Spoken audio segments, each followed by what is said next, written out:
No había necesitado Felipe María adoptar tales precauciones, puesto que jamás le habían tratado como a persona real. No obstante, algunos amigos y conocidos suyos indicaban a veces que no le tenían por un ciudadano igual a otro cualquiera. La misma humillación infligida a su madre, los pasos, manejos y trámites que precedieron a la ruptura del matrimonio, los rencores de la mujer desdeñada y ofendida, las alusiones a sucesos que siempre vivían en la memoria, eran otras tantas causas determinantes del carácter y la complexión moral de Felipe. De estos antecedentes dimanaba su afición a la vida refinada y retirada, que satisface la altivez y los instintos de independencia, y es un medio de situarse más arriba que la magnitud. Es un medio de situarse más arriba que la multitud. La injusticia que a veces infunde resignación, otras veces afinca en el alma como agudo y férreo clavo la noción del derecho, y la levadura vieja de la ambición maternal tenía que fermentar al contacto del aire que agitaban las palabras de los dos enviados. Por eso Felipe deseaba embriagarse con el vino de la pasión. Quería defenderse de sí mismo y no encontraba a qué asirse más que el atractivo de Rosario, contra el cual había luchado hasta entonces. Sabía que Rosario era mujer capaz de fascinarle hasta olvidarle todo, al menos por algún tiempo, mientras durase la fuerte y dorada tela del amor completo e insaciable, y comprendía que, casado con ella, lo imposible, poderoso como la muerte, se alzaría a guisa de muro de bronce ante su secreta codicia de grandezas. Atarse las manos, bebiendo antes un filtro, era el propósito de Felipe al entregarse a Rosario. Y así todo le molestó la noticia en el periódico. Estaba a 100 leguas de suponer que procedía del pintor la indiscreción. Al separarse en el jardín, Rosario y él habían convenido en no verse hasta que el tío conociese y sancionase, de buena o mala gana, los proyectos y deseos de su sobrina. Acordaron que, una vez enterado y notificado Biodal, Rosario pondría 2 letras señalando horas para la visita de Felipe, y que esta visita sería oficial, petición en regla. Nada tenía de sorprendente que se retrasase 3 o 4 días el aviso de Rosario. Lo que no podía compaginarse con el retraso era la noticia a boca de jarro de la actualidad.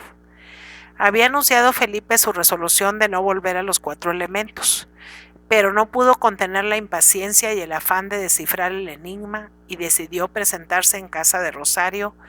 Tal vez ésta le hubiera escrito, y bien pudo acontecer que por cualquier motivo se extraviase la carta.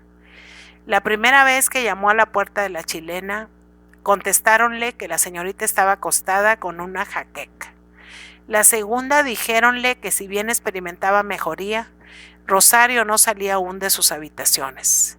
La tercera fue la respuesta más alarmante y ambigua. La señorita no recibía a nadie. Felipe interpeló ya directamente a la doncella, mujer madura, seria, una dueña de teatro. «¿Le ha dicho usted a la señorita que yo advertí ayer que volvería hoy?», exclamó, clavado en la antesala y con vehementes impulsos de forzar la consigna. «La señorita sabe que el señor ha venido 2 veces», respondió la doncella, con el aire de reserva que adoptan los buenos criados al despachar a personas que sus amos no quieren recibir, sin querer tampoco agraviarlos. Entonces Felipe le miró con expresión altanera y glacial. Retiróse un paso atrás, extrajo del tarjetero una tarjeta y, doblando un pico al entregarla, pronunció secamente: «Tenga la bondad de informar a la señorita de que vine por 3ª vez y que estoy, como siempre, a sus órdenes». Bajó la escalera a prisa, pues temía que, hacerlo despacio, creyesen que esperaba ser llamado, y ya en la calle se detuvo a coordinar sus ideas. Lo que más le escocía en aquel instante era la rosadura en el amor propio, pero apenas empezó a recapacitar, creyó evidente que tal conducta en la mujer que casi se había desmayado de felicidad, al escuchar su proposición de matrimonio, no podía atribuirse ni a vulgar desaire ni a infundado capricho, sino que tenía que encerrar un misterio, una razón oculta pero poderosa, decisiva. Rosario se excusaba con jaquecas y males. ¿Por qué no admitir la excusa? ¿Quién era capaz de afirmar que la misma emoción no había alterado la salud de Rosario? También podía suceder que Biodal hubiese prohibido a su sobrina recibir a Felipe. Esta hipótesis era inadmisible para quien conociese el carácter y los principios de Biodal. Pero nadie hace justicia a sus rivales, y Felipe, revolviéndose contra lo que le pasaba, se fijó obstinadamente en la explicación más lógica en apariencia, y en realidad más absurda. Sin tardanza volvió a subir las escaleras y llamó al ascensor, decidido a explicarse con Biodal. Pero era día de puertas cerradas. El ducho y provecto criado del pintor, que servía la caja forrada de raso, respondió a la pregunta de Felipe y a la orden de subirle, dijo que el señor Biodal había salido. Nada nos empuja a andar y movernos como el resquemor de la incertidumbre. Felipe sentía hormigueo en las piernas y picor rabioso en el alma.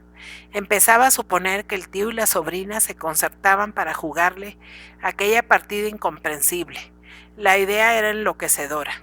¿Qué hacer para salir de dudas? No cabía ni pensar en forzar puertas. Un galantuomo no entra sino por las que de par en par le abren. Y Felipe guardaba estrictamente por altivez, por costumbre, el código de las conveniencias sociales, la ley del buen gusto. Sin embargo, le sobraba derecho a una explicación y era preciso que se la diesen, y clara y categórica. Hora y media hacía que caminaba exasperado cuando las piernas le trajeron al centro de París, al hirviente y espléndido bulevar de italianos. Delante de una puerta donde se leía en colosales letras doradas el Actualité, diole un empujón un hombre que salía precipitadamente y que no era otro sino el cronista Duff, petulante distraído con su ancha barba roja y sus eternos quevedos de acero, que le habían abierto 2 surcos amoratados, casi 2 llagas, a derecha e izquierda de la nariz. Duff, aunque era el culpable del encontrón, se volvió colérico, dispuesto sin duda a soltar un bufido. Pero al conocer a Felipe María, la expresión de su rostro varió de un modo extraño. Reveló preocupación o más bien inquietud indefinible. Parece que se ha mosqueado al verme, observó Felipe, e instantáneamente, fijo en lo que le interesaba, relacionó 3 hechos que al parecer no guardaban conexión, pero que debían de estar enlazados por hilos misteriosos. La noticia intempestiva publicada por Duff, la encerrona de Rosario y Biodal, y la alarma del cronista, en otras ocasiones tan expansivo y hasta tan pegajoso.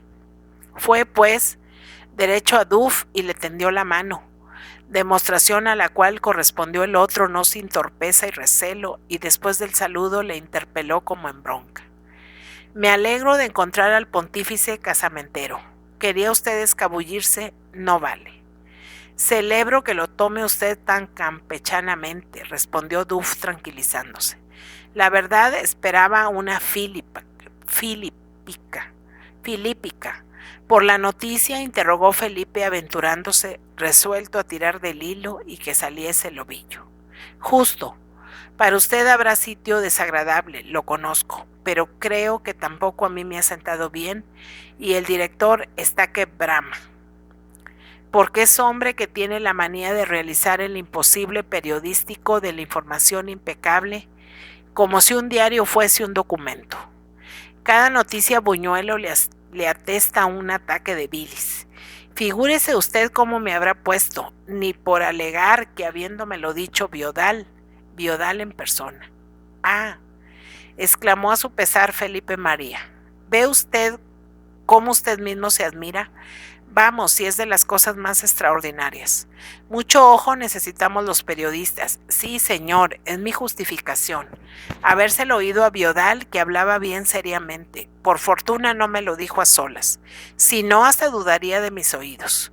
Nordis estaba presente. Como que del taller nos fuimos a almorzar juntos a ese figón con pretensiones que llaman café Riché. Y reconocerá usted que Biodal de todo tiene trazas, menos de bromista. No le rebosa a Biodal la alegría por los poros. Entéreme usted, Duff, suplicó Felipe. A ver si desciframos un caso tan singular y que me interesa como usted comprende. Naturalmente, dijo echándola de sagaz el cronista, satisfecho de que Felipe no le increpase. Si usted quiere, entraremos en el café del Gran Hotel y tomaré mi ajenjo. A eso iba disparado cuando tuve el gusto de encontrar a usted. Ya con la copita de verde licor delante, el afrancesado alemán dijo sobándose su roja barba. Crea usted que yo estaba a 1000 leguas. Fue Nordis el que me recogió en su coche y pensamos. No. Si hasta la ocurrencia fue de Nordis, pasar un instante por los elementos para ver cómo adelantaba el cuadro del salón, que es de punta. Aunque ese veleta de Laurier se ha dado ahora en la flor de rebajarlo sin piedad. Pues nada, subimos, y en vez de encontrar a Biodal trabajando en la crucifixión, ¿qué dirá usted que hacía? Raspaba con un cuchillo la cabeza de la samaritana. Felipe María se estremeció segunda vez. Le reprendimos. La cabeza era preciosa y un parecido con Rosario, una mirada de voluptuosidad y de aspiración ideal, todo reunido. No me pregunte usted cómo. Ese es el secreto del arte. Yo, por costumbre ya, por el maldito oficio, le hice la pregunta sacramental. ¿Qué hay de nuevo? Y al instante me soltó el escopetazo. Mi sobrina se casa con Felipe María Flaviani. Mire usted, yo tenía mis barruntos, no precisamente de boda, pero de flirtación, y como Rosario es una mujer de esas, por quien no es de extrañar que arda Troya, lo creí. Lo creería cualquiera, lo único en que me he fijado, pero después no la he hecho de adivino, es en que Biodal hablaba como exaltado, como mortificado, con un tono raro y violento. Pero Nordis encontró una explicación plausible. Por mi parte me guardé bien de preguntarle a Biodal si la noticia era reservada. Temí que dijese que sí y perder un bonito eco sensacional. Siempre el pícaro oficio. Cuando salimos, consulté a Nordis, que me trató de inocente, jurándome que Biodal solo deseaba publicidad y reclamo, como todos los artistas, añadió. Y no hubo más, aquel día no. Hago mi eco, sale, estalla como una bomba y al otro día, estando yo al rento, pataplum, Biodal entra como un bólido. Que me mate, pensé, si no tenemos rectificación. Aguantemos el chubasco, pero sí, buena rectificación te dé Dios. Retractación es lo que se pedía. Ha propalado usted una falsedad, pero querido artista, dije encomendándome mentalmente al santo Job, ¿no ha sido usted mismo quien, por Dios, una chanza? ¿No le hacía usted tan poco perspicaz? Yo sí que no le hacía usted tan bromista. En resumen, Duff, es preciso. ¿Lo entiende usted? ¿Es que la actualidad desmiente rotundamente esa paparrucha? ¿Usted cree que la actualidad es algún molino de viento? Bonito se pondrá el director. Sin cuidado me tiene o se desdicen ustedes o les desmiento yo. Diremos que se ha deshecho la boda. No, señor, que jamás se pensó en ella. Francamente estuve por mandarle a escardar cebollinos, que es lo que se merecía.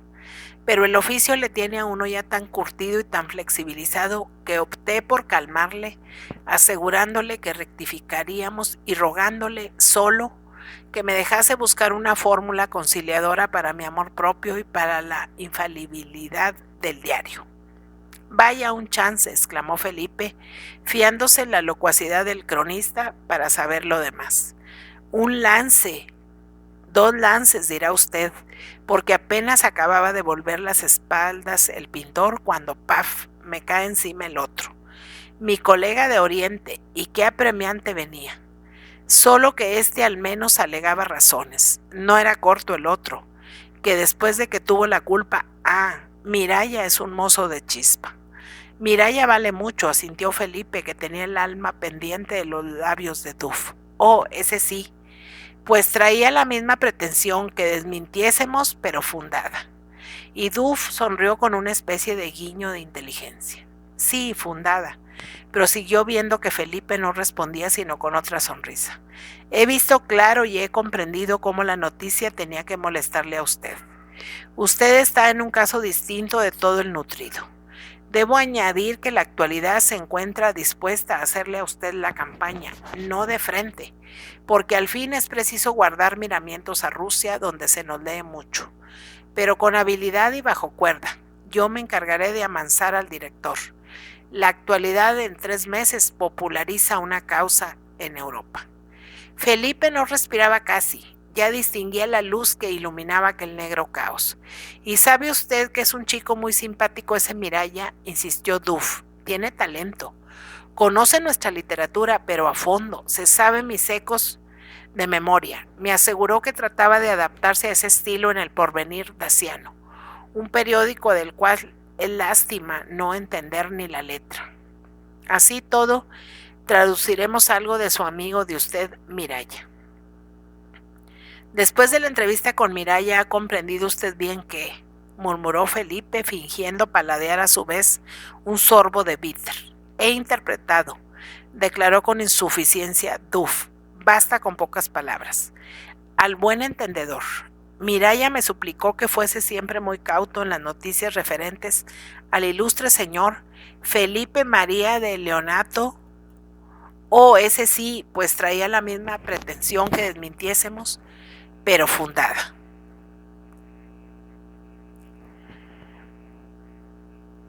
Miraya me volvió a suplicar que guardara toda la prudencia al dirigirme siempre a usted, porque su condición de hijo de un monarca reinante les ponía calumnias y complots de todo género. La boda, añadió, es sin duda un canard, y tanto, respondí.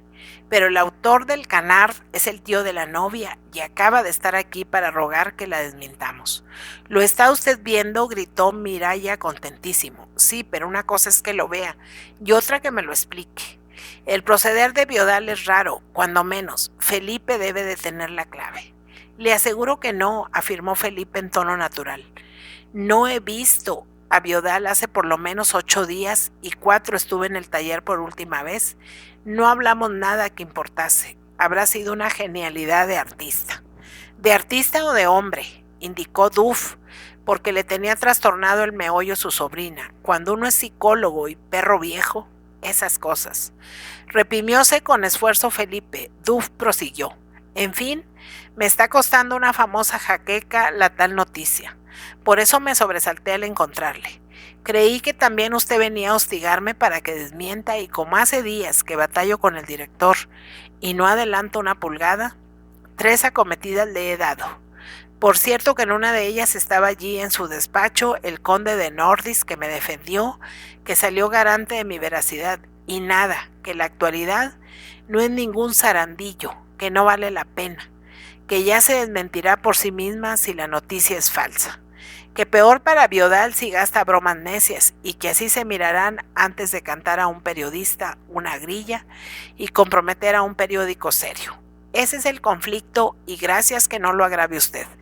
No olvide que la actualidad es la lanza de Aquiles. Podemos hacer subir el papel, Leonato. Un cuarto de hora después, parado Felipe ante el escaparate de Goupil, como si admirase las curiosas estampas, solo pensaba en lo que ya creía evidente: la complicación traída por los celos de Biodal y mezclada con ella las maniobras de Miraya y del conde de Nordis. Pero Rosario, ¿qué papel jugaba en esta intriga Rosario? ¿Era cómplice de su tío? ¿Le había dado ella la noticia de su boda? ¿Era ella también la que le encargaba de desmentirla? Y si era inocente, ¿cómo guardaba silencio? ¿Cómo no enviaba 2 renglones? ¿Cómo se parapetaba tras de su encerrona? ¿Cómo despedía a Felipe en la puerta?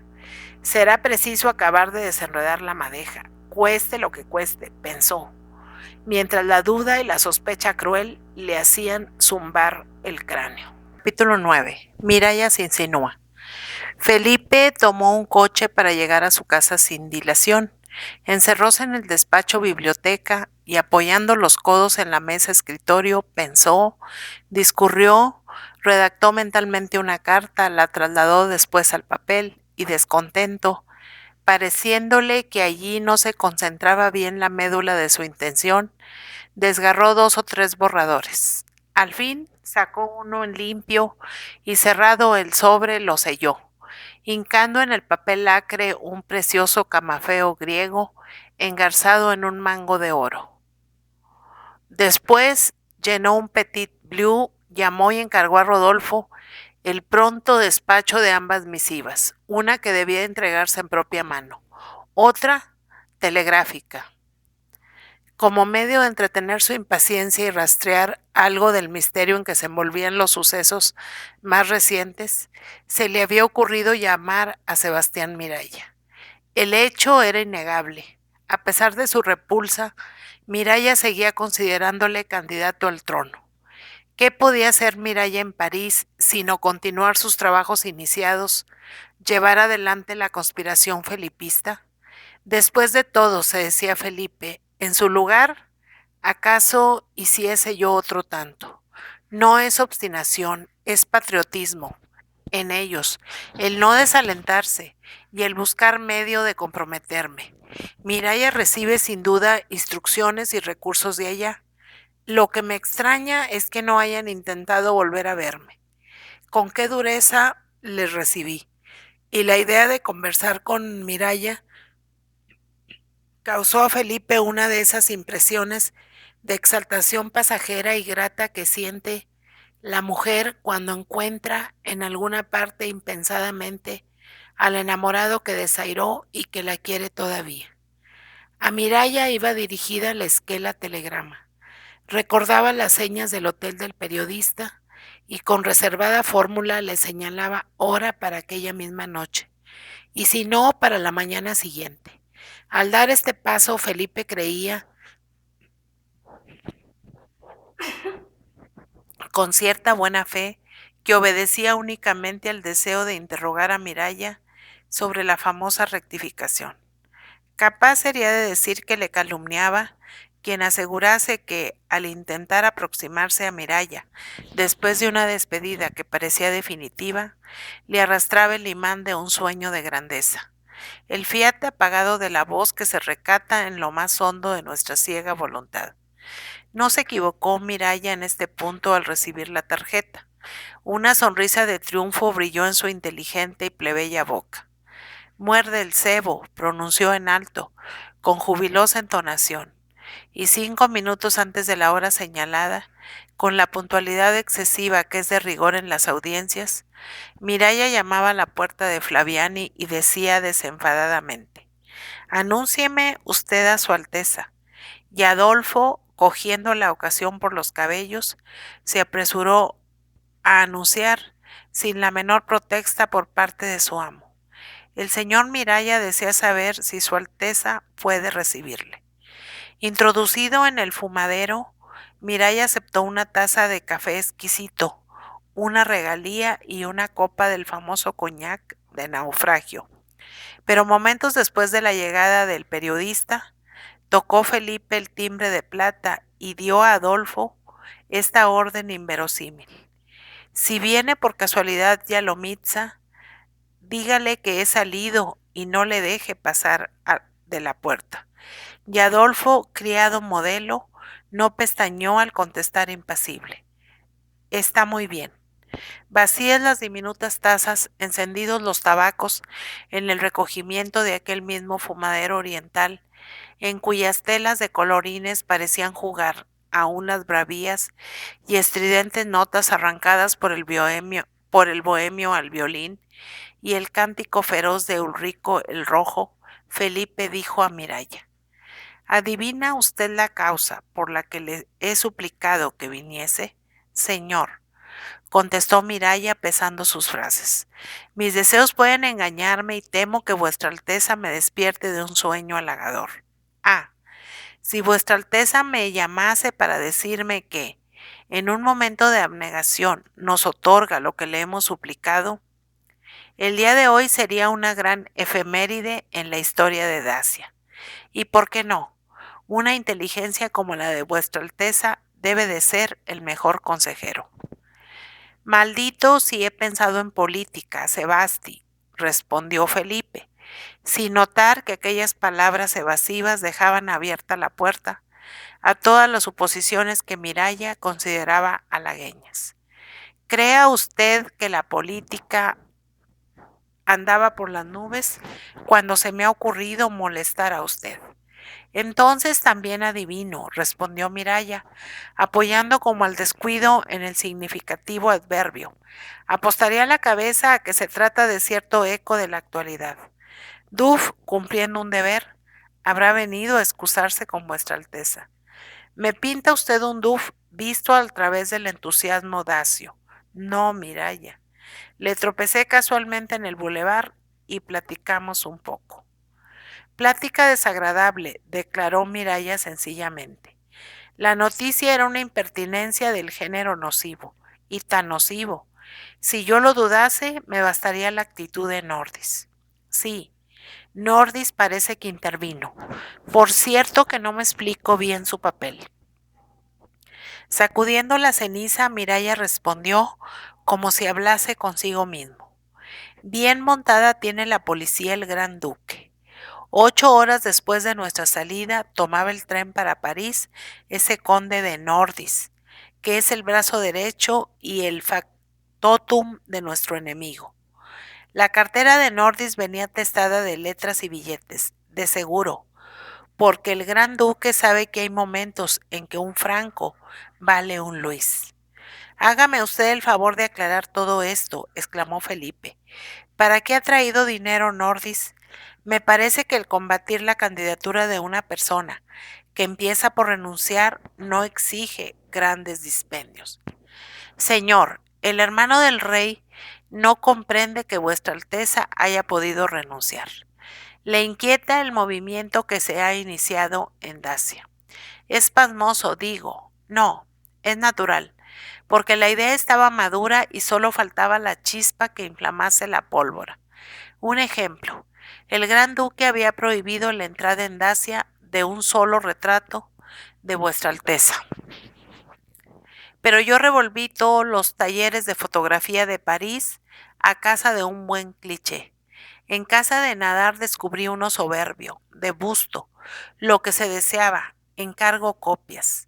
Este París, en pocos días centenares, ya van las copias, y a estas horas las damas de Dacia tendrán en su gabinete la fotografía adornada con lacitos de los colores nacionales rojo y blanco. Los lacitos se me ocurrió que fuesen de aquí también, servirán de divisa a los felipistas. No estoy descontento de la idea. El sorprendente parecido de vuestra Alteza con el rey nos ha andado la mitad del camino. Yo suponía, observó Felipe, dejándose llevar insensiblemente a donde quería Miralla, que en el país no conocían mi existencia. Mucho se ha trabajado para que así fuese, pero hemos roto la telaraña. Hoy el pueblo, la nación, la opinión verdadera y sobre todo los que desean tener una patria independiente, cifran sus esperanzas en Felipe María. El hecho de la coalición es bien significativo. Ni el duque de Moldau puede sufrirnos, ni nosotros resistimos a ese partido fanático y de estrechísimo criterio que desea volvernos a los tiempos de Ulrico, y sin embargo nos hemos aunado sinceramente. El clero católico, temeroso de que Rusia imponga a Dacia su confesión cismática, es en masa de vuestra Alteza, y el mismo ejército, el gran baluarte del príncipe Aurelio, el mismo ejército no puede adivinar que lo tenemos minado. Por hoy, los felipistas no se dan cuenta de su fuerza. Temen y se recatan en la sombra. Es nuestro período de las catacumbas. Ya saldremos al sol y bien pronto, con la aquiescencia de vuestra Alteza. No he dicho eso, Miralla, objetó Felipe. No hace falta decir, basta no oponerse abiertamente, se apresuró a declarar Miralla. El no oponerse es en vuestra Alteza un deber de conciencia. Perdón si me expreso con tanta libertad. No le pedimos que alce la bandera, pero no nos la arranque de las manos. Nosotros la tremolaremos, nosotros se la entregaremos triunfante. Otro, pero, Miralla, y no se exalte usted. Ahora, a sangre fría. Debe usted comprender que yo tengo razones poderosas. Señor, ¿razones? No. Se me permite hablar atrevidamente, pues lo que tiene vuestra Alteza son sentimientos, son heridas del alma, son quemaduras de agravios, son tristes recuerdos de la niñez y de la primera juventud, cosas individuales. En cambio, los intereses que representa vuestra Alteza son colectivos, generales, el porvenir de un pueblo noble y ansioso de progreso. Ah, y vuestra Alteza lo comprende. Si una persona muy desgraciada pudiese volver a la vida, aconsejaría a vuestra Alteza el olvido y el perdón. Le ruego a usted, exclamó Felipe, rehuyendo por segunda vez una contestación explícita, que era cuanto anhelaba el insinuante orador, que dejemos eso. No me siento en vena de pensar en nada colectivo. Como usted dice, tiempo hay de hablar largo y tendido de política. Lo habría, señor, insistió Miralla, si vuestra Alteza no cerrase la puerta a su más adicto partidario. Mal podemos hablar si no me es permitido ver a vuestra Alteza. Y qué interesante va a ser ahora la política de Dacia. Aquello está en punto de caramelo fino. Permítame que venga alguna vez, o mejor dicho, que nos encontremos por ahí, lo cual sería preferible a causa de la bien montada policía de Nordis. Convendría tanto que creyese ese hombre que vuestra Alteza ignora lo que se trabaja allá. Usted decía, preguntó Felipe, volviendo al punto de partida de sus preocupaciones, que Nordis, en la cuestión de la actualidad, el papel de Nordis en todo esto es más claro que la luz. Las circunstancias no le han permitido emplear su sistema cauteloso de otras veces. Daouf, que es un parlanchín, me ha puesto a mí sobre la pista. Parece que estaban los dos en el taller del pintor Biodal, o como aquí dicen, en los 4 elementos, cuando el pintor, no se sabe por qué, anunció que su sobrina se casaba conmigo, añadió Felipe. Justo, figúrese vuestra Alteza el regocijo de Nordis, como que la noticia le hacía a él la jugada. Ya veía nuestro partido en Dacia hundido, disuelto, y la candidatura felipista desechada como tantas soluciones efímeras. Al salir de allí no tuvo Nordis más que soplar sobre la natural ligereza de ese duf, que es un botarate de raza sajona, un botarate pesado, es decir, botarate 2 veces, a trompetear la nueva, a lanzarla a los 4 vientos. Y Nordis se retiró frotándose las manos y dando gracias a la suerte caprichosa, como que había encontrado en vuestra Alteza el mejor auxiliar, y ya consideraba la batalla ganada definitivamente, y podía pedir la cuenta en el hotel, echar las correas a la valija y decirle al gran duque: a dormir a pierna suelta, esperando que el rey cierre el ojo. Felipe mordió ligeramente su bigote rubio. Empezaba a trabajar en él ese sentimiento singular, pero tan humano, que nos impulsa a dirigir nuestra conducta, no por el móvil del propio gusto, sino por el del disgusto de nuestros enemigos. Sale la noticia y cae en Dacia como una bomba el telegrama de la agencia. Empiezo a recibir telegramas yo también con preguntas veladas. Steradi me escribe en cifra convenida una carta que parte el corazón. Aquí la tengo, se la leeré a vuestra Alteza después. Yo, la verdad, no sabía qué hacer ni qué decir. A la aventura me voy a ver a Duf, y cuál sería mi gozo al oír de sus labios que el mismo Biodal desmentía, y con obstinación y empeño, el canard, que ya le podemos llamar así. Entonces, como sobre ruedas, señor, no había más que rectificar, nos traía ventajas el mismo error. Porque en Dacia lo atribuían a manejos de nuestros enemigos, pero habíamos contado sin la huéspeda. La huéspeda es Nordis. Se ha metido en el despacho del director de la actualidad, y al salir de allí, el agente del príncipe, el director, se negaba terminantemente a la rectificación. Esto es un mal. Por mucho que yo desmienta escribiendo allá, nada equivale a la palinodia del mismo periódico. ¿Y cómo ha conseguido Nordis? Miralla se rió alto de un modo bien poco cortesano y hasta poco cortés, y haciendo un ademán expresivo, Frotó el índice contra el pulgar. Ya les he dicho a Esteriadi y a los otros, a los antiguos, a la gente adinerada y sólida que no sean tacaños. Pero hasta hoy lo han sido y el que quiere conseguir algo tiene que aflojar. Que reciba yo mañana el trigo que me anuncian y verá Nordis si puede sostener el embuste. Ah, señor, continuó con efusión casi lírica y variando de tono. No temo yo a Nordis, y hasta creo que le venzo sin recursos, con tal de que vuestra Alteza no me lo impida, fuerte contra todos, débil contra uno solo. Felipe no respondió más que ofreciendo al periodista otra copa y un puñado de cigarros. No quería enterarle de nada que Rosario se refiriese. No sospechaba que Miralla había seguido a la chilena el día de la entrevista en el jardín, ni menos que le hubiese escrito aquel anónimo en el cual creía el periodista adivinar la razón secreta de que Biodal desmintiese la noticia divulgada por él mismo. Mientras Felipe, a pesar suyo, sufre la influencia de esas simpatías y de esos odios que desde un lejano país vienen a buscarle, Miralla ve en su camino un obstáculo, una mujer morena de inmensos y ardientes ojos, de silueta exquisita, airosa y perturbadora. Ya lo había adivinado él, barco que no sigue la corriente. No crea vuestra Alteza, indicó mientras echaba sueltos en el bolsillo los exquisitos cigarros, que en Dacia se han forjado la ilusión de que sea un santo el príncipe heredero, puesto que los del partido antiguo, aunque por cuenta propia, no dan el ejemplo más edificante. Se asustasen de cualquier futeza. Lo que es los nuestros casi creo que se alegrarían de saber que vuestra Alteza, en fin, es como los demás débiles mortales.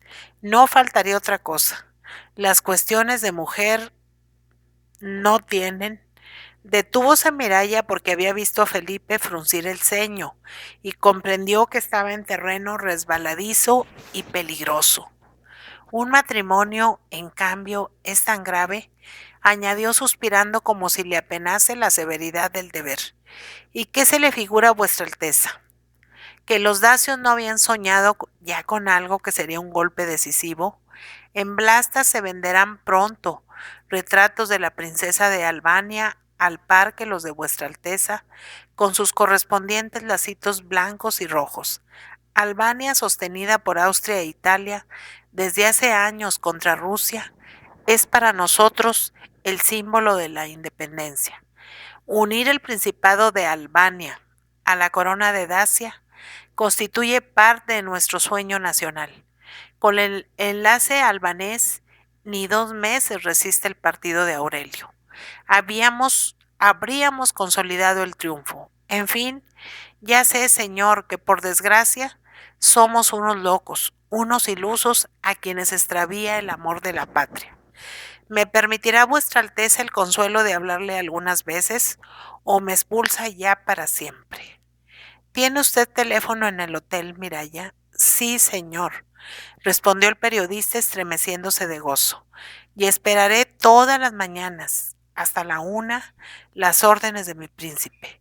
En cuanto a la rectificación de la actualidad, o mucho me engaño, o ya veremos si esta vez me río de Nordis.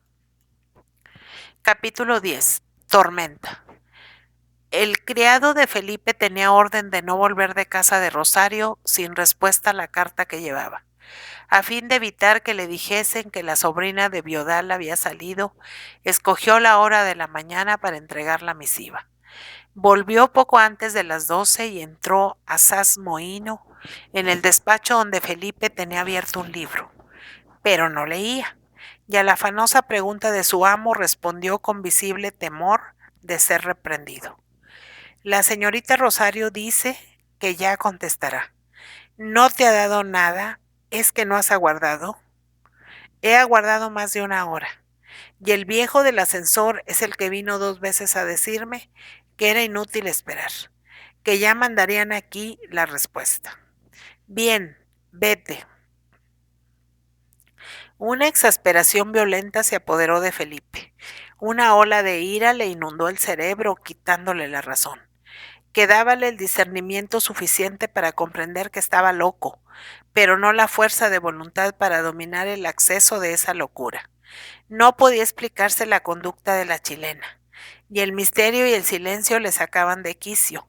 En aquel momento no pensaba en Dacia, ni en los manejos de Nordis, ni en los centenares de retratos con lazo blanco y rojo. Retratos suyos emparejados con los de una princesa a quien solo había visto hacía 2 o 3 años en un grabado de ilustración. Borróse este espejismo, y en cambio se alzó la pasión irritada por las contrariedades y los recelos, como león a quien le falta la pitanza. La imagen seductora de Rosario le visitó en forma de obsesión de los sentidos y la voluntad, y por un momento, creyéndose solo, Felipe María, presa de una gran excitación nerviosa, se tiró de los cabellos y se mordió con rabia las manos. La sangre italiana demostrativa aparecía en aquella crisis súbita. De repente sintió que le abrazaban, que le decían palabras cariñosas cual las que se dicen a un niño, y rehaciéndose abochornado de haber sido visto en tal desorden, se encontró con Yalomitza. El bohemio, a pesar de su color cobrizo, parecía pálido, y los mechones serpentinos se deshilachaban lacios y revueltos sobre sus hombros. Su mirada expresaba compasión y desaliento. Cálmate, decía. Lipe, querido, cálmate. Ríete de las mujeres. No te des al diablo por ellas. Vamos, vente conmigo. Voy a tocar todos los aires dacios que quieras. Puede que así llores y te sosiegues. Ya sabes la virtud sedante de la música y del llanto. Gregorio, exclamó Felipe María serenándose de repente. Tú me traes noticias de Rosario. Habla, te lo suplico, suéltalo todo. Venga la verdad. Y me prometes no romperte la cabeza. ¿No ves que lo que necesito es la verdad, la realidad, los hechos? Hace días que me encuentro delante de una pared dura, ciega y sorda. La verdad. Solo la verdad puede apaciguarme. Habla, añadió, mientras una ligera espuma asomaba al canto de su boca. ¿Vienes del estudio? Yalomitza dijo que sí con la melenuda cabeza. Has hablado con Rosario y con Biodal. De mí y de ellos. ¿Qué sucede? Ea que aguardo. ¿Sucede? Vamos, parece una pesadilla. Que Biodal y Rosario están preparándolo todo para casarse. Felipe guardó silencio, no pestañeó. Sus azules pupilas se dilataron y las alas de su nariz palpitaron un instante como las del tigre que olfatea la presa. Abrió y volvió a cerrar maquinalmente el puño de la mano izquierda. Fue un segundo nada más. Al punto se aplomó y consiguió sonreír con unos labios blancos, espumantes aún, pero ya sujetos a la voluntad. Gracias, Gregorio. Ahora me siento tranquilo. Cuéntame eso. Siéntate. Has de almorzar aquí, de modo que no tienes prisa. Se casan, dices. No extrañes si me asombro algo. ¿Por qué? Porque es una indignidad, una traición de Judas, interrumpió Yalomitza desatándose como el agua cuando se abre la esclusa. Yo creía a Biodal un hombre honrado y ahora le tengo por un redomado pillo. Y Rosario, que me parecía una criatura celestial, es ni más ni menos que una mujer luciferina.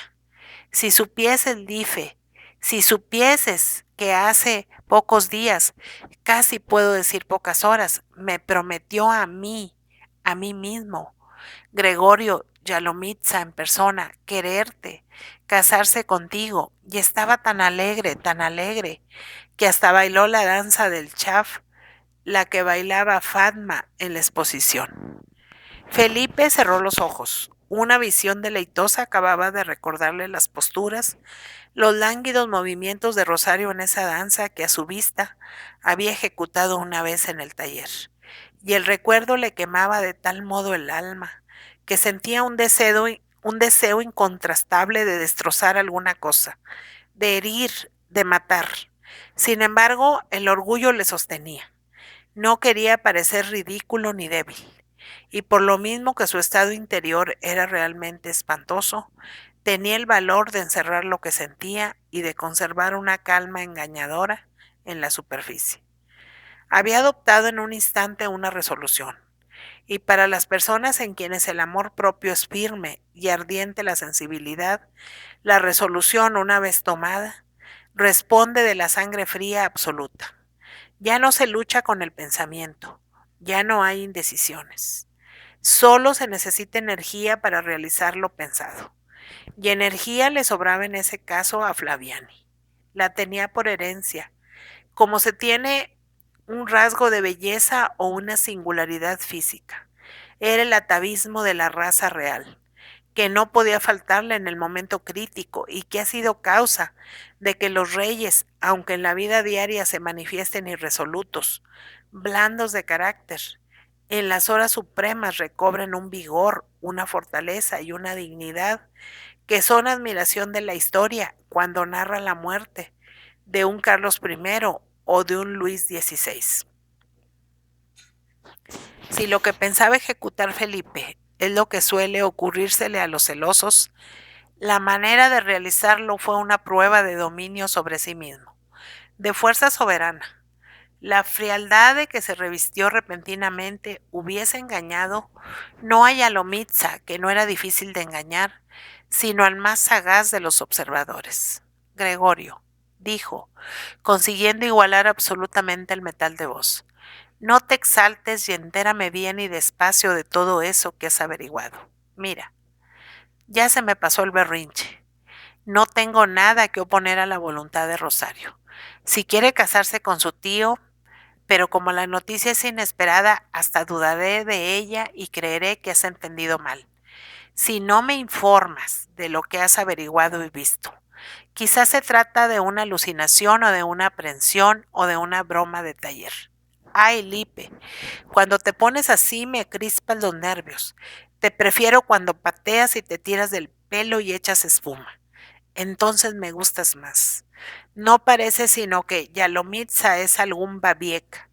¿Quieres oírlo? Pues ahí va.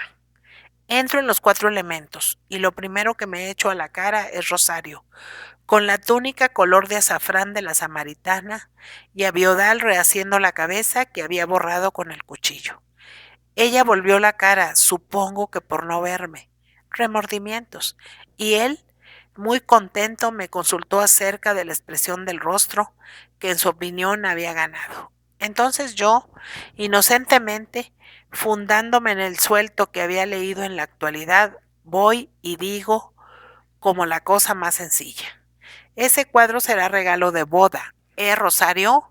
Ese y todos los que ella quiera. Salta el tío como si le tocasen a un resorte.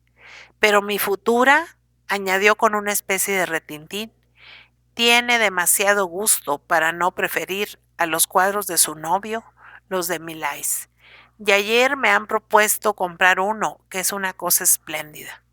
Yo debía de estar grotesco, con la boca y los ojos abiertos, así, de una cuarta. Pero Rosario, en vez de reírse, seguía escondiendo la cara, contemplando los mamarrachos de la chimenea gótica. Entonces no pude reprimirme y estallé. ¿Qué jerigonza es esta? ¿Con quién te casas, Rosario? ¿Sí sabré yo leer? La actualidad anuncia tu boda con Felipe María Flaviani. La actualidad se equivoca, respondió ella, encarándose conmigo y echándome unos ojos.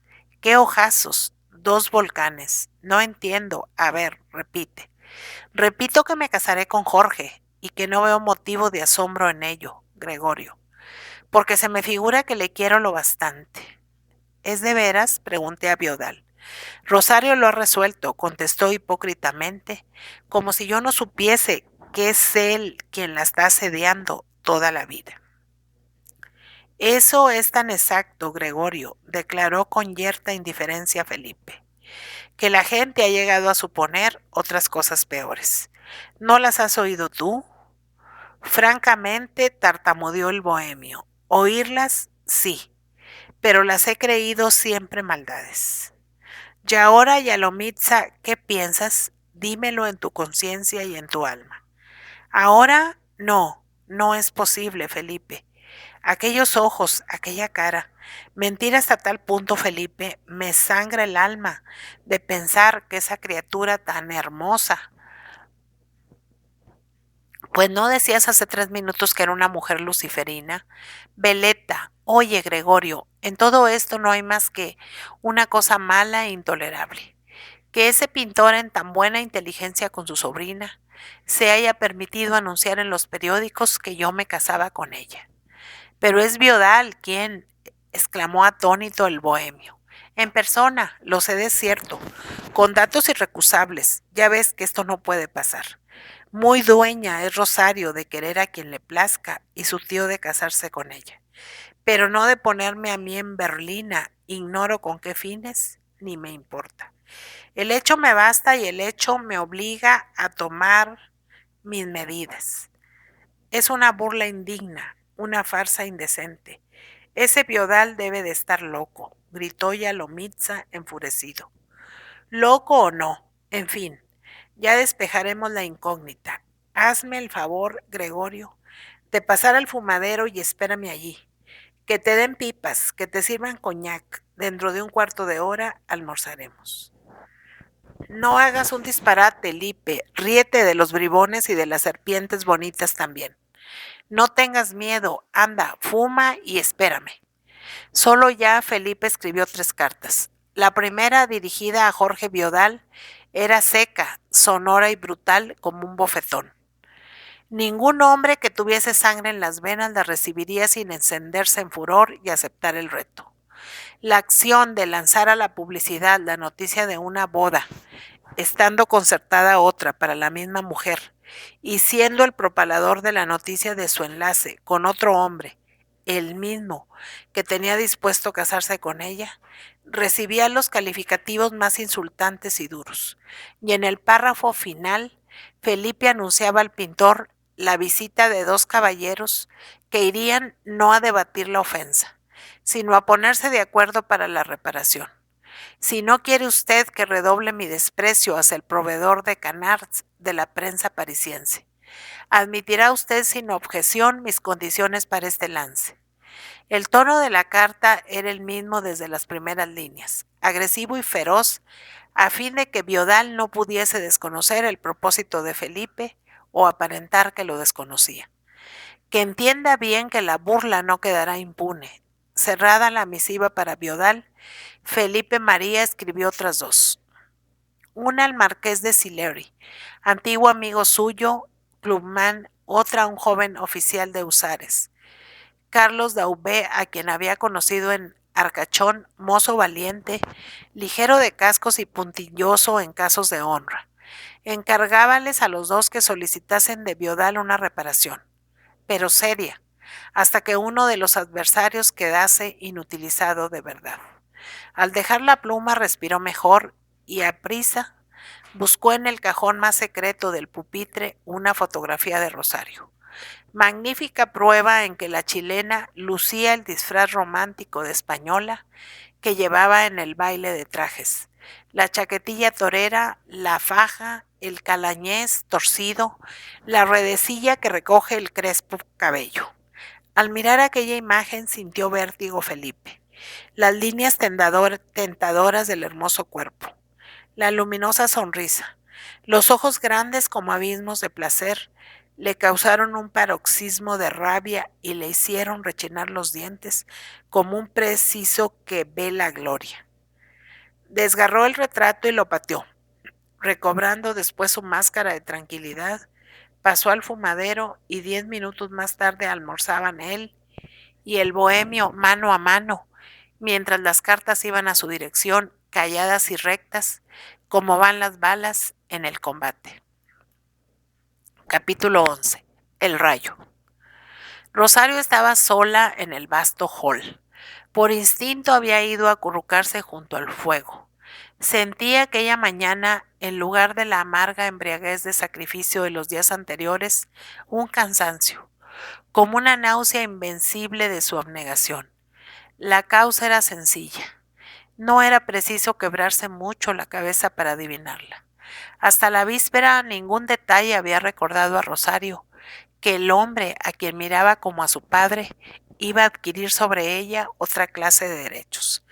Casarse con Jorge le parecía buenamente continuar viviendo a su lado, porque el pintor, en virtud del mismo exceso de su pasión, por la delicadeza inseparable del verdadero cariño, por el sentimiento de dignidad que trae consigo la madurez en las almas escogidas, paternalmente seguía tratándola, ni aludía a la empeñada palabra de matrimonio.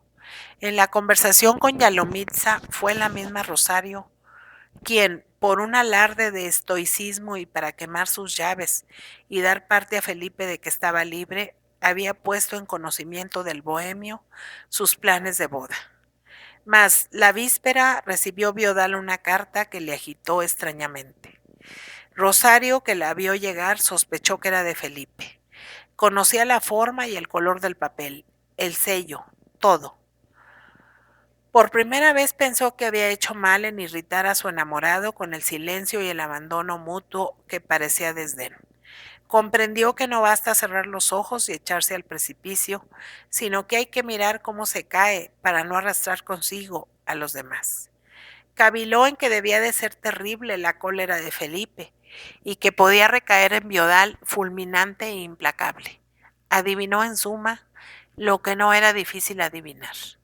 Conocidos los antecedentes, el pintor guardó la carta, llamó al criado y le dio algunas órdenes reservadas. Rosario no interrogó a su tío. Estaba segura de no conseguir respuesta, o por lo menos de que no le diría la verdad. Decidió observar y observó con ardorosa inquietud. Notó que Viodal almorzaba poco y a medio diente.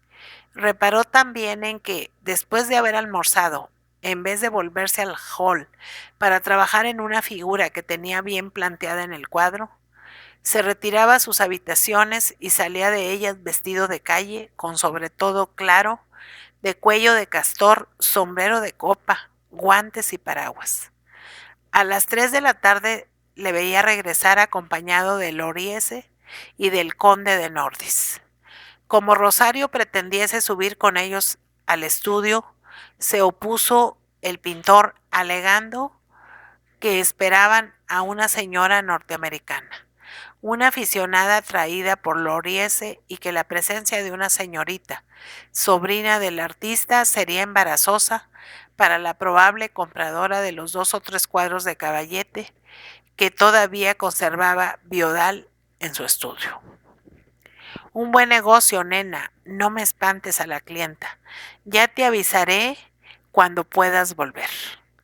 El aviso no llegó en toda la tarde, pero Rosario, con la decisión de la mujer que, deseosa de saber lo que le llega al alma, no repara en medios, salió a la antesala e interrogó al muchacho servidor que hacía funcionar el ascensor forrado de raso. Supo que habían subido 2 caballeros, a quienes el señor Viodal había dado de antemano orden de recibir a cualquier hora, averiguando primero si venían de parte del señor Flaviani, y poco después de que subieron los 2 caballeros, el señor Viodal había vuelto a bajar hasta el portal y de allí a la calle. Me parece, añadió el parlanchín, que no ha debido de ir muy lejos. Juraría que al volver la esquina entró en la Brasieri. ¿Y los otros 4 señores se habrán quedado arriba juntos? Sí, señorita Rosario. La chilena no preguntó más ni era preciso. Comprendía perfectamente, se trataba de los preliminares de una cuestión personal. Sorda angustia se apoderó de su espíritu y redobló la atención y el cuidado en observar lo que sucedía. Viodal, a la hora de comer, parecía menos preocupado que por la mañana. Su sobrina le encontró tranquilo, aplomado, y concibió esperanzas de que hubiese arreglado el asunto, de que mediasen explicaciones. Mas al punto de retirarse a eso de las 10:30, cuando Rosario, obedeciendo a una costumbre inveterada, establecida por Viodal mismo y agradecida por su sobrina, que entendía esta cuestión a la rígida y honesta manera española y no dejaba que le rozasen labios, tendía en vez de la frente la mano a su tío.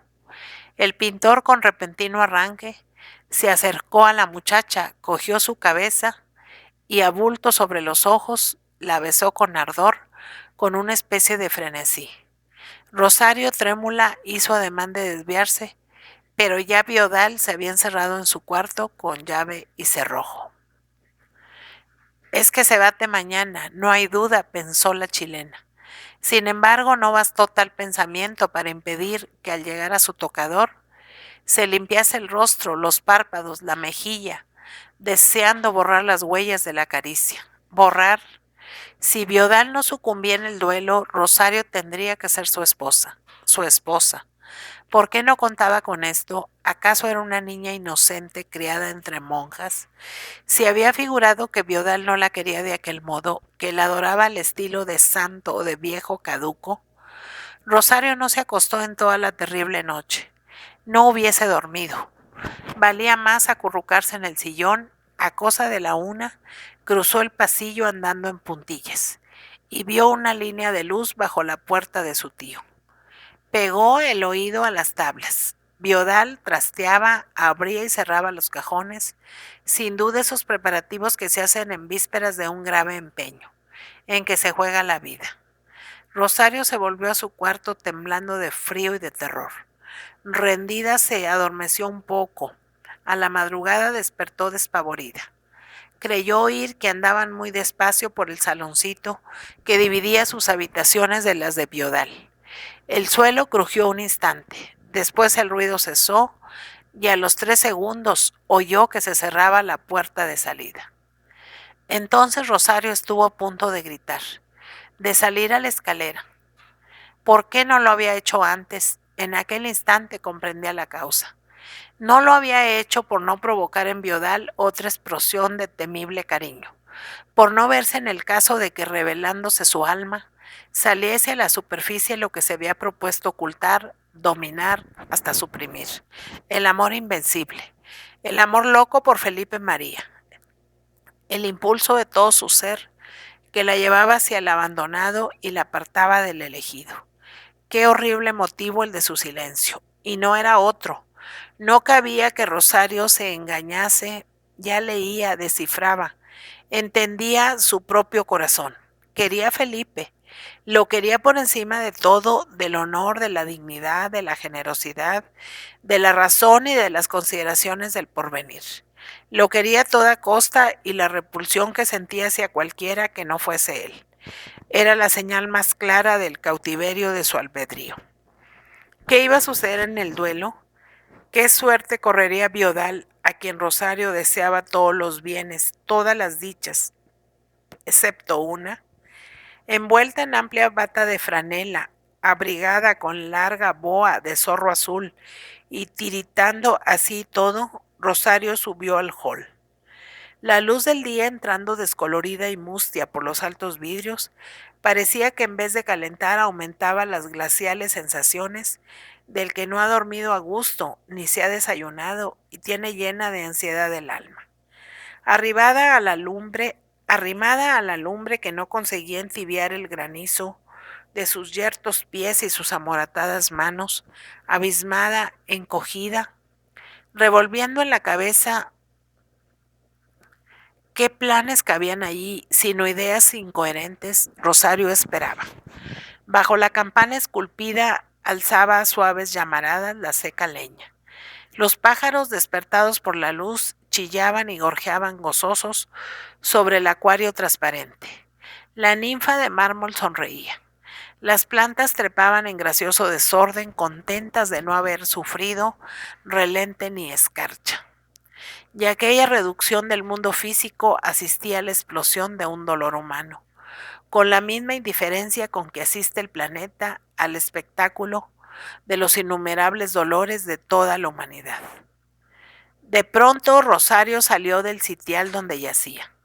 En la escalerilla interior sonaban pasos. Se adelantó muda, con las pupilas dilatadas. Tenía a Biodal delante. A Biodal desencajado, pálido, tembloroso de piernas, próximo a desplomarse al suelo.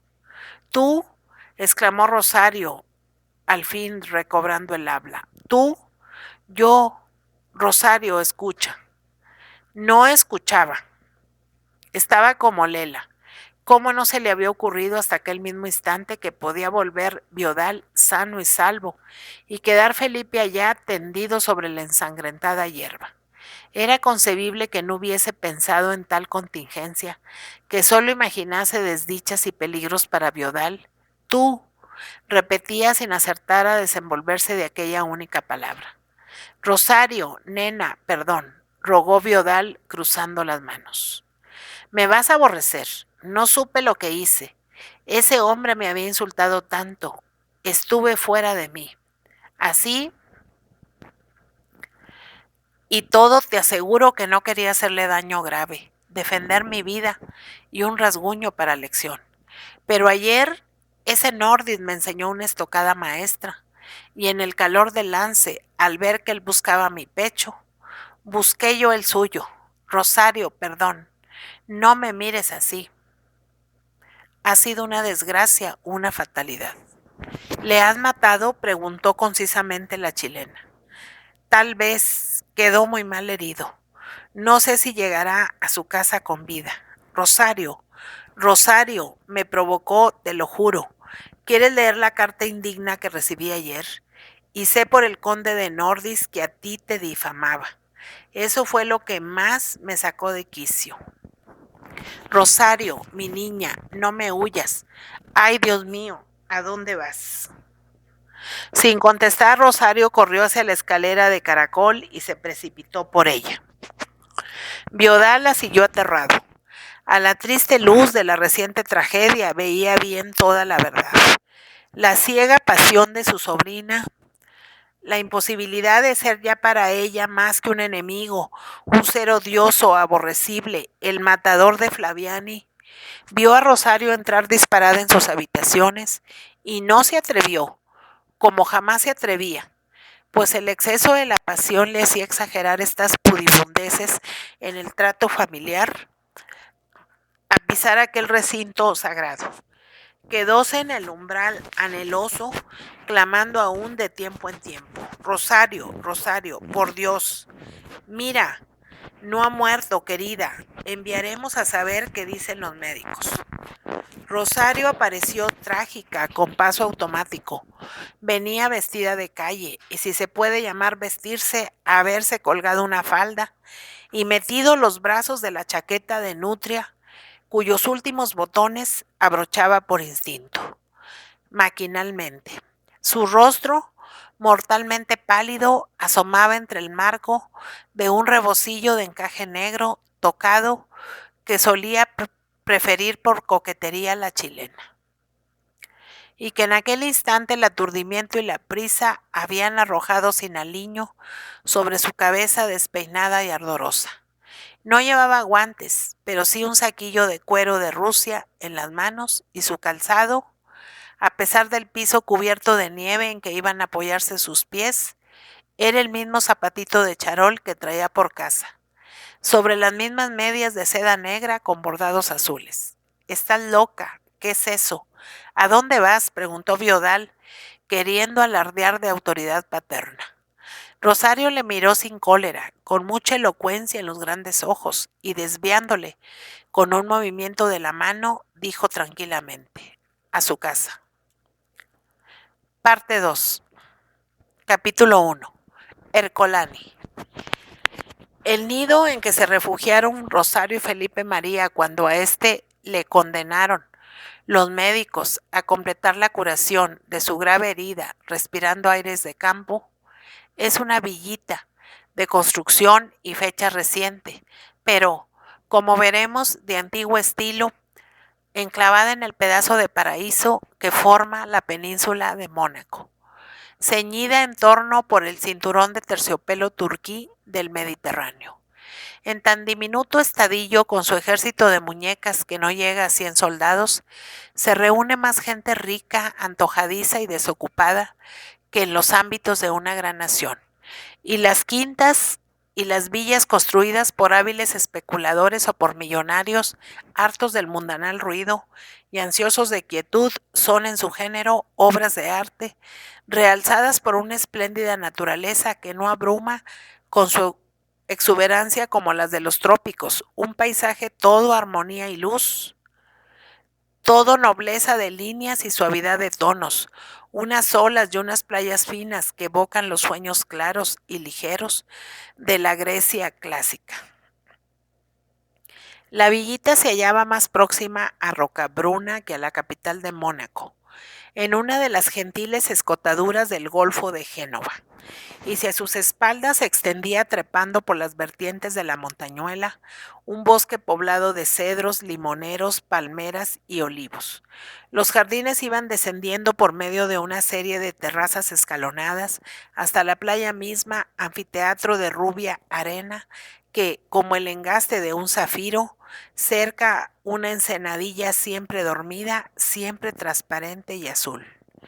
El que había erigido la Villa Ercolani así se llamaba. No era un industrial deseoso de sacar buen rédito al capital invertido y que por consiguiente emplea materiales de segunda y construye a la malicia, sino un magnate escocés estrafalario y lunático, dotado de esa imaginación impulsiva y sin rédito que suelen tener los hijos del norte cuando gastan el lujo de tener imaginación. Cansado de las nieblas, de las románticas leyendas y los polares inviernos de su dura patria, detestando hasta el nombre de Walter Scott y María Estuardo, jurando que en Escocia no se podía vivir porque todo se volvían historias de asesinatos y cabezas cortadas, renegando de los melancólicos lodge y de aquellos tristes macizos graníticos erizados de picos y cortados por sombríos desfiladeros, de las siniestras bahías y de los áridos valles casi horizontales que ellos llaman glens.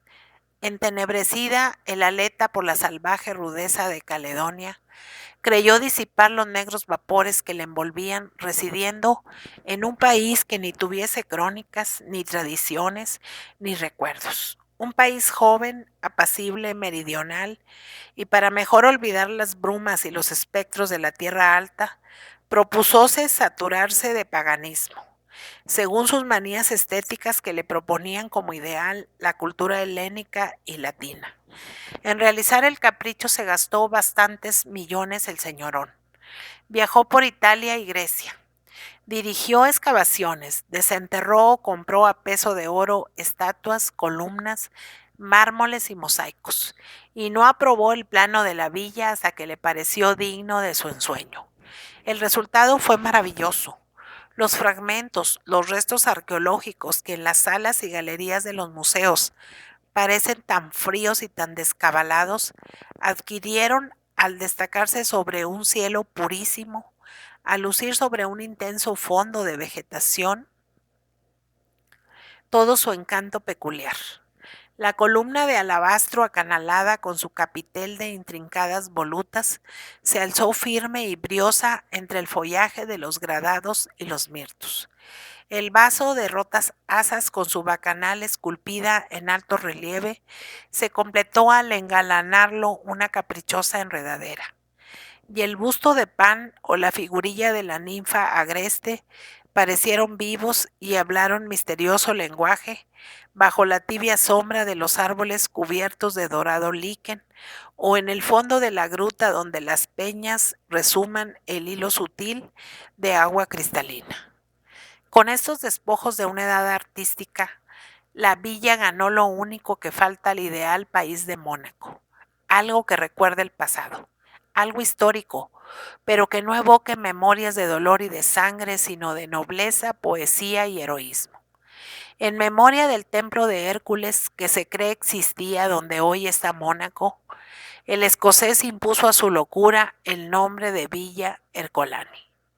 El palacio es exactamente una antigua villa romana, con elementos griegos en la ornamentación, lo cual sucedía en muchas de Lacio y tiene una distribución tan bella como racional y lógica, superior a la de las casas modernas y que apenas se concibe como hoy no se restaura.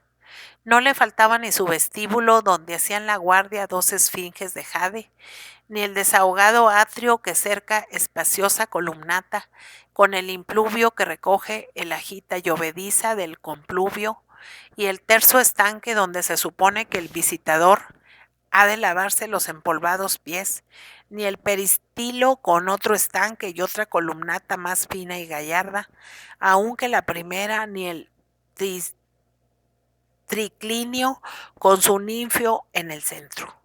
Mirando al jardín, vista que realza el pórtico y sus 4 estatuas de bronce auténticas encontradas en el lugar donde es tradición que se celebraban los Juegos Ísmicos, cerca del bosque de pinos consagrado a Neptuno. Delante del pórtico se escalonaban las terrazas declinando suavemente hacia el mar. Tenían estos palacios de la Gran Roma sobre nuestros edificios modernos la ventaja de la respiración. Eran viviendas con pulmones. Aspiraban el aura vital en sus múltiples patios descubiertos y bebían la regalada frescura de sus estanques y fuentes. Aire y agua a discreción. El escocés quiso reproducir fielmente y hasta el último ápice la villa romana. Pero ni el mismo Winkelmann lo conseguiría, pues hay exigencias modernas imprescindibles y el más clásico no se alumbra hoy con aceite en lámparas de bronce, ni pasea por mar en una birreme con velas de púrpura de esa forma escultural que se observa en la nao de Caronte. Al que quiere revivir el pasado siempre habrá algo que le llame al presente con la voz irónica de la realidad.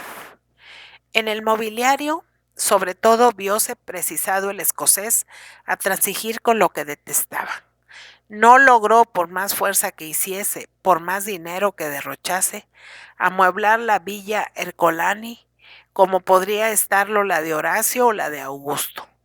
Esto trastornó su no muy sana cabeza. Cada nota contemporánea que sorprendía en Ercolani le causaba accesos de furor.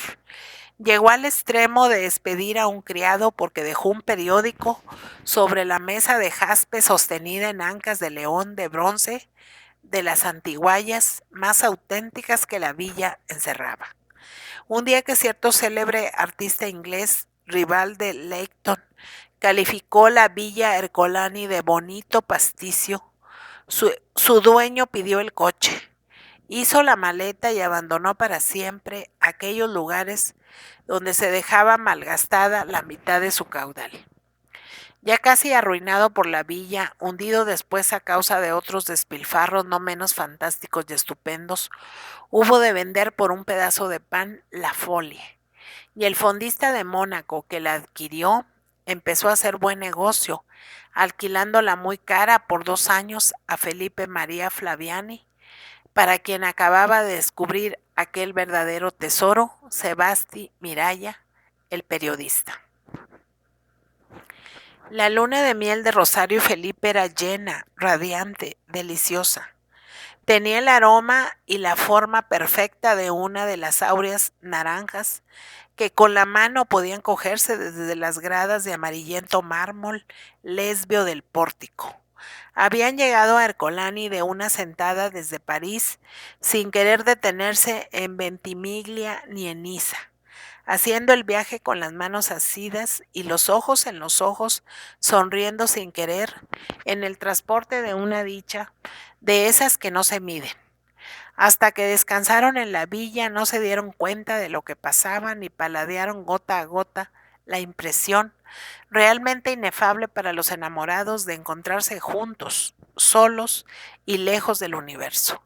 Nadie como ellos podía apreciar el valor del apartamiento, venían deseosos de huir, no tanto de la gente como del ruido.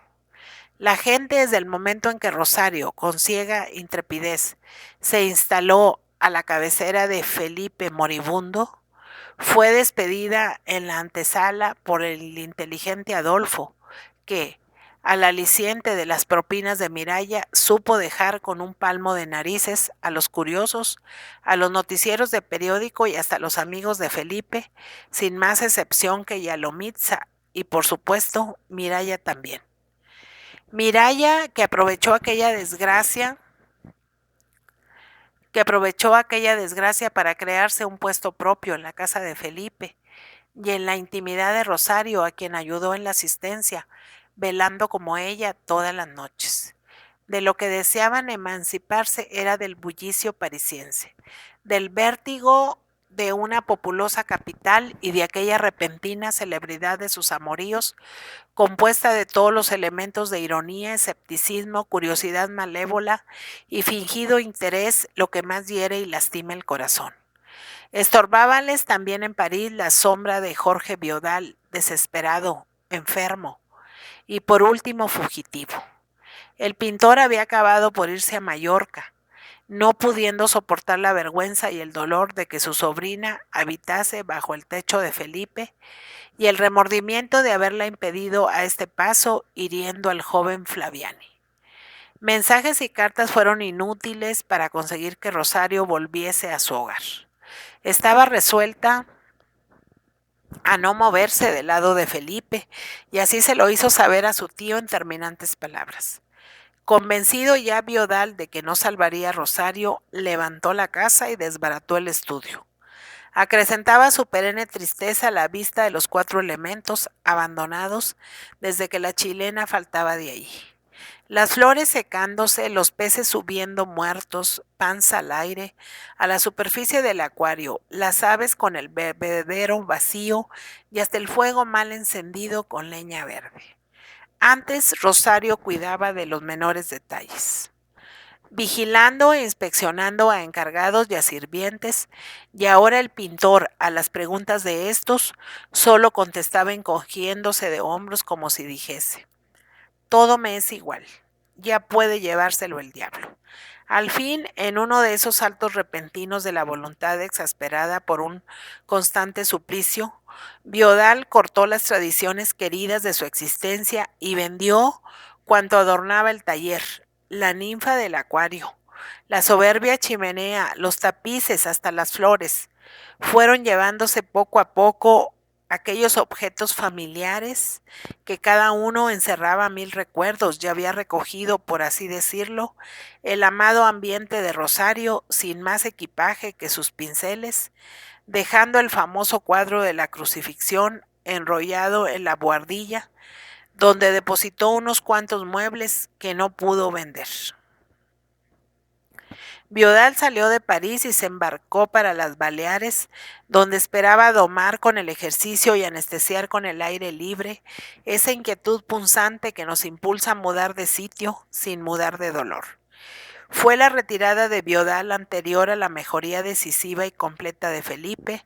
Aún yacía en la Meridiana, sin fuerzas, ojeroso, demacrado y con los labios pálidos, cuando el pintor abandonó a París. Al reponerse Flaviani, al cicatrizarse su terrible herida, al empezar a dar algún paseo en coche por las calles del bosque de Bolonia, que ya hermoseaba la primavera, supo la desaparición de su vencedor y rival.